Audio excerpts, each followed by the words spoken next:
आम्ही ओबीसी मध्ये जन्म घेतला म्हणजे गुन्हा केला? या प्रश्नाचं उत्तर शरदचंद्रजी पवारांनी दिलं पाहिजे, नाहीतर पवार साहेब या महाराष्ट्रामधला ओबीसी निश्चित रस्त्यावर उतरल आणि आपल्या हक्काधिकार. अशोकराव, तुम्ही 12 करोड जनतेचे महाराष्ट्राचे मुख्यमंत्री होतात. आम्हा ओबीसीनी तुम्हाला मतदान दिलं नाही का? आम्हाला तुम्ही गृहीत धरलं का? आमच्या मताचा अधिकार काढू बिडून घेतला काय अशोकराव? ओबीसी समाजाला तुम्ही उमेदवारी देणार आहात की नाही, नेमकं काय म्हणायचं? आम्हाला असं म्हणायचं आहे की गेल्या 2 वर्षाच्या कालावधीमध्ये ओबीसीचं आरक्षण चॅलेंज होत असताना या महाराष्ट्रामधला 1-2 आमदार किंवा मंत्री सोडला तर या महाराष्ट्रामधला एकही माईचा लाल ओबीसीच्या सामाजिक न्याय हक्काच्या आरक्षणावरती ना विधानसभेत बोलला, ना ओबीसीच्या आंदोलनात बोलला, ना त्यानं एखाद्या आपल्या लेटर हेडवरती पत्र काढून ओबीसीची बाजू घेतली. त्या माणसांना आम्ही ओबीसीनी मतदान का करायचं? तुम्ही रिपीट अगेन महाराष्ट्राच्या विधानसभेत निवडून गेला, घरांनी निवडून दिली. आमच्या ओबीसीनी 4 पिढ्यांनी तुम्हाला आम्ही आमदार खासदार केलं. हे उपकार फेडले तुम्ही, आमचे हे पांग फेडले. म्हणून येऊ घातलेल्या विधानसभेच्या निवडणुकीमध्ये ओबीसीला आणि भटक्या विमुक्त जाती जमातीला, एसबीसीला, मुस्लिम समाजातल्या ओबीसीने आता गृहीत धरायचं नाही. तुम्हाला जर राजकारणाची भाषा कळत असेल, मताची भाषा कळत असेल, एकाही पक्षाचा नेता या महाराष्ट्रामध्ये ओबीसीच्या बाजूने उभं राहायला तयार नाही.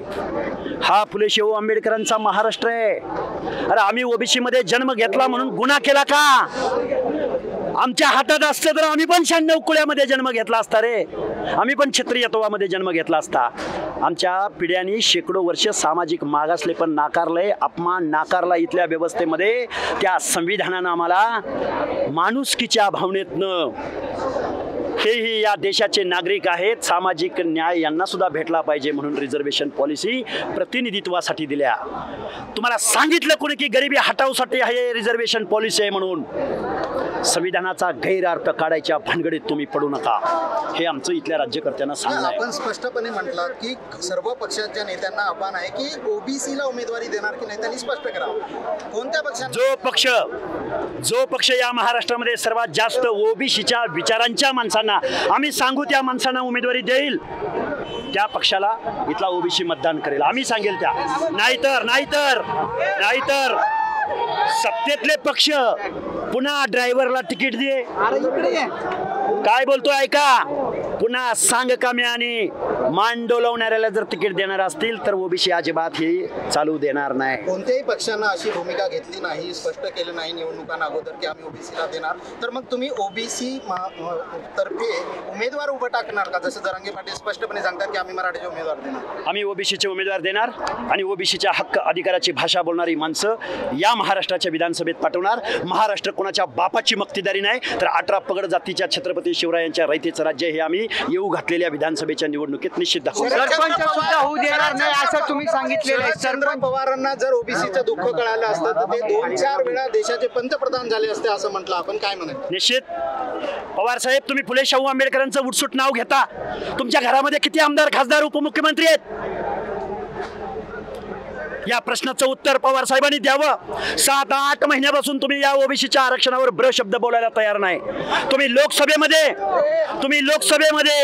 तुम्ही मराठवाड्यामध्ये पोळी शेकून घेतली, भाजून घेतली.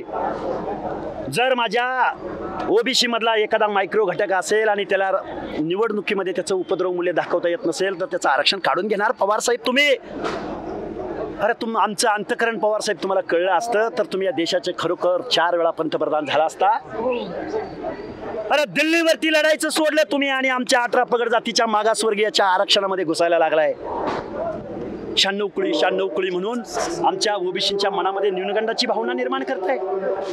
आम्ही ओबीसी मध्ये जन्म घेतला म्हणजे गुन्हा केला?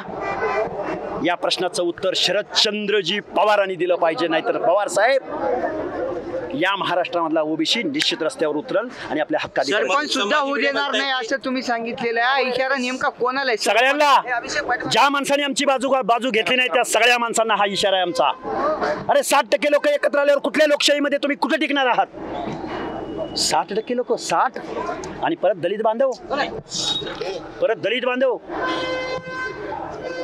कुणाचं आहे महाराष्ट्र? कुणाची जहागिरी आहे ही महाराष्ट्र? विधानसभेवर नजर फिरवा, आमची माणसं दिसतात का बघा. लोकसभेच्या उमेदवारावरती प्रतिनिधीवर यादी फिरवा, आमची माणसं दिसतात का बघा. कारखानदारांच्या मालकांवरती डोळे फिरवा, त्यामध्ये आमची ओबीसीची भटक्यांची माणसं दिसतात का बघा.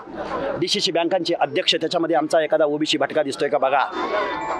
महाराष्ट्र वरबाडून खाण्याचं काम फुले शाहू आंबेडकरांचं नाव घेऊन या महाराष्ट्रातल्या प्रस्थापितांनी केलंय आणि त्याच्या विरोधामध्ये आम्ही एल्गार पुकारणार. चार ओळीचं पत्र सुद्धा तुम्ही लिहिलेलं आहे का ओबीसी आरक्षणासाठी हा प्रश्न विचारलेला आहे. नेमका अशोक चव्हाण यांच्यासाठी तुमचा प्रश्न होता का? अशोक चव्हाण किती वेळा जरांगे पाटलाकडे गेले हा प्रश्न अशोक चव्हाणांना विचारा. अशोकराव, 4 वेळा गेले, 4 वेळा. अशोकराव, तुम्ही 12 करोड जनतेचे महाराष्ट्राचे मुख्यमंत्री होतात. आम्हा ओबीसीनी तुम्हाला मतदान दिलं नाही का? आम्हाला तुम्ही गृहीत धरलं का? आमच्या मताचा अधिकार काढू बिडून घेतला काय अशोकराव? एवढी हिंमत आमच्यात कुठून येते माहिती आहे का अशोकराव? तुम्ही म्हणाल कोण कुठला आले काय बोलतंय. फुले शाहू आंबेडकरांच्या संविधानाची भाषा आमच्या मनामध्ये आहे म्हणून आम्ही हे बोलतोय. कोण आमदार, कोण खासदार, कोण मुख्यमंत्री, लोकशाही समोर आणि संविधानासमोर सगळे झूट आहेत. आम्ही आमच्या हक्काची आणि अधिकाराची भाषा बोलणार. जरांगे पाटलांच्या ज्या रॅल्या होतात त्याच्यामध्ये JCBच्या फुलांची उधळण, JCB फुलांचे हार, विरोधकांची टीका होती की जर तुमच्याकडे एवढा पैसा आहे, एवढा माल दाखवताय तर मग तुम्हाला आरक्षण कशाला पाहिजे. हे चित्र कुठंतरी आता तुमच्या याच्यामध्ये दिसतंय. तुम्ही लाईमलाईटमध्ये येण्याचा प्रयत्न करता. चांगला प्रश्न विचारला तुम्ही. ओबीसीच्या पोरांनी 2 JCB लावले म्हणजे अडचण येऊ शकते.